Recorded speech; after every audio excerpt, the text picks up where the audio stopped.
These are the things you are going to need. You're going to need a large or medium tooth comb. You're also going to need some coconut oil. This is my oil of choice. You're also going to need a mixer oil like olive oil or almond oil or grapeseed oil, any oil that you like. Now, what I'm going to do is I'm going to take some of the coconut oil, about maybe a tablespoon, 2 tablespoons out, and I'm going to add it to my olive oil. You can also add some conditioner, but I'm not going to use conditioner this time, but you can add conditioner, and the conditioner will give your hair a lot of moisture and it'll make it softer. Now I'm going to mix it up with my finger. I made a little mess, but that's okay. And you want to just make sure all the coconut chunks are dissolved into the olive oil, or well mixed into the olive oil. Whatever is left on your hand, just take it and run it through your your hair. We don't want to have any waste. Make sure once you have parted your hair into 4 sections, you want to go through each 4th section and part it into smaller sections and apply the mixture into your roots. And you put it on your roots, and you also put it on your ends. So just saturate the whole thing. And we just want to make sure that the oil's in our scalp as well. I know myself, I always tend to have a dry scalp, so I want to do this to help alleviate some of that. So I'm just going through in all the sections and putting oil in the roots and on the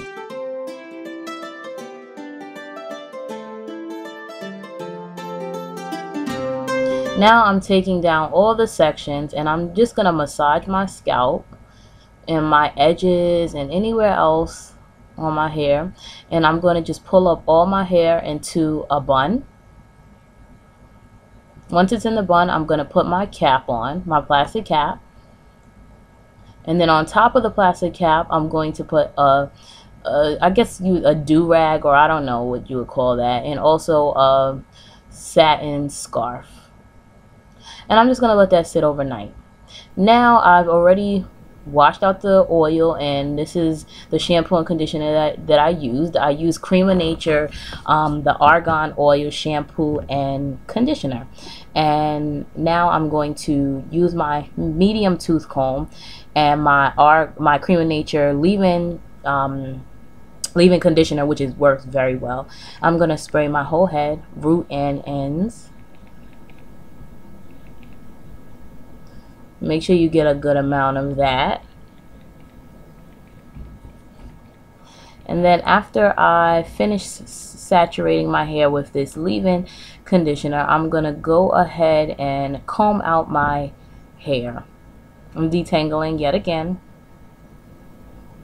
You can detangle with a comb, you can detangle with your fingers.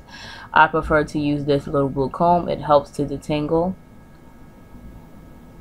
I don't remember where I got this comb from.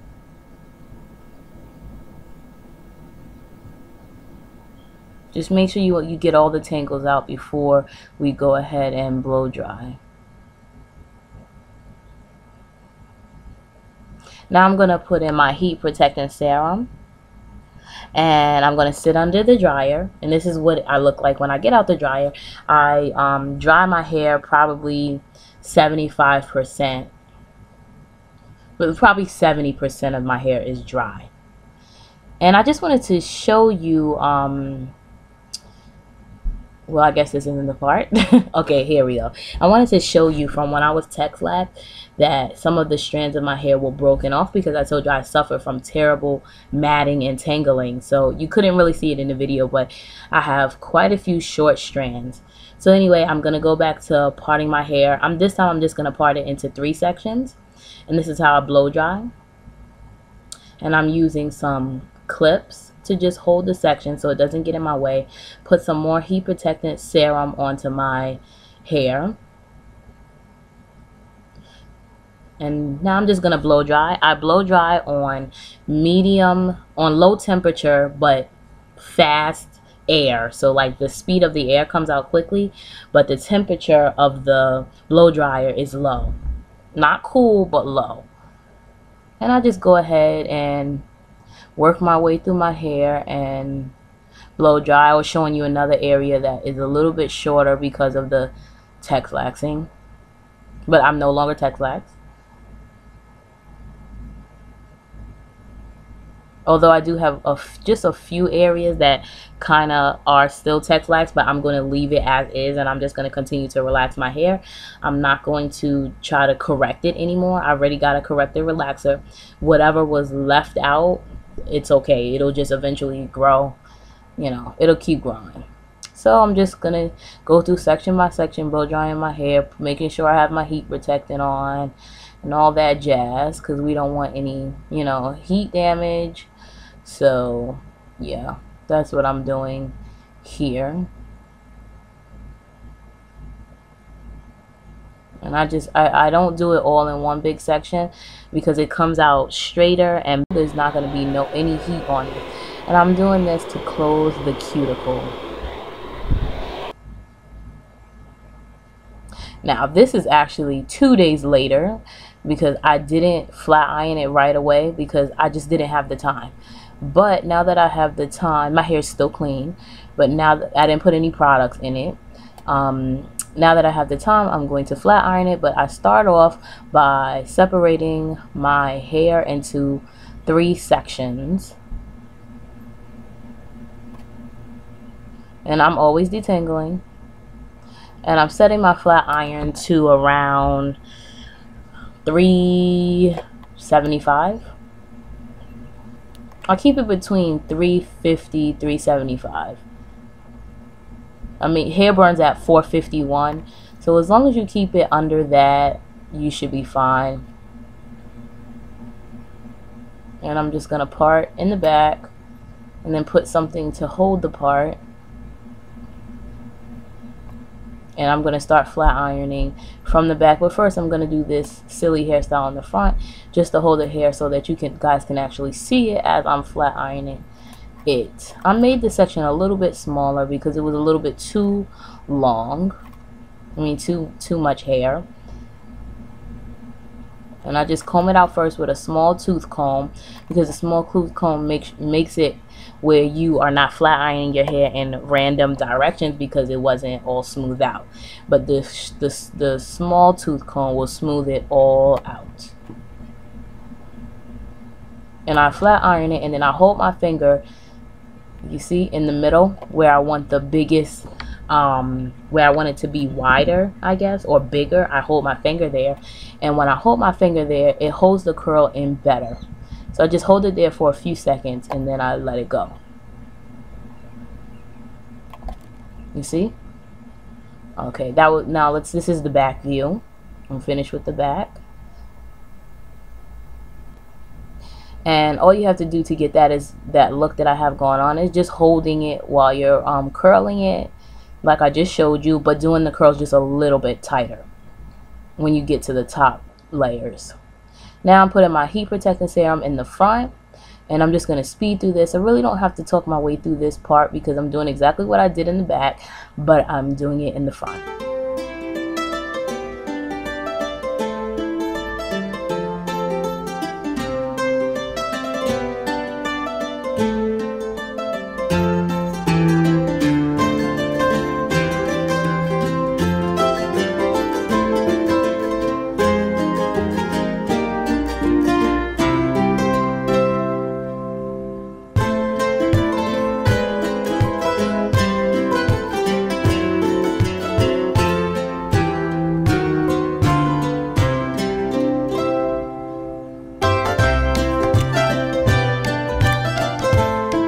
Now I'm going to the other side, making sure that I heat protect it, and I'm doing the same exact thing.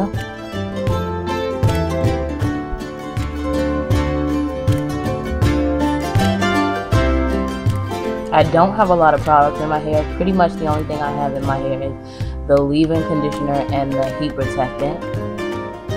I will apply oil, but I don't put the oil first because I don't want the oil to cause my hair to burn.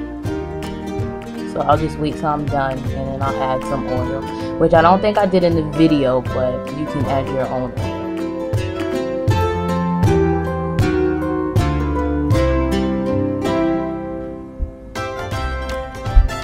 And as I'm doing it, I frame my face with the curls. And I just push the curls back because that's the direction that I want them to go in.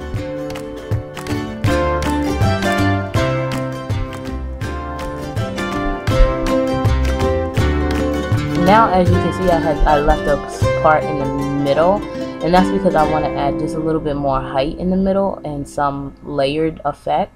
So I just go up and I just curl the top layer tighter than I did the rest of the layers. And when I do that, it gives me a nice curled effect.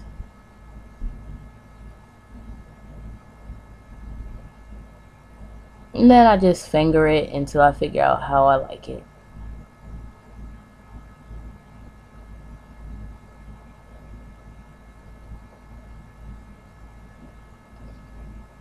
This is the finished result.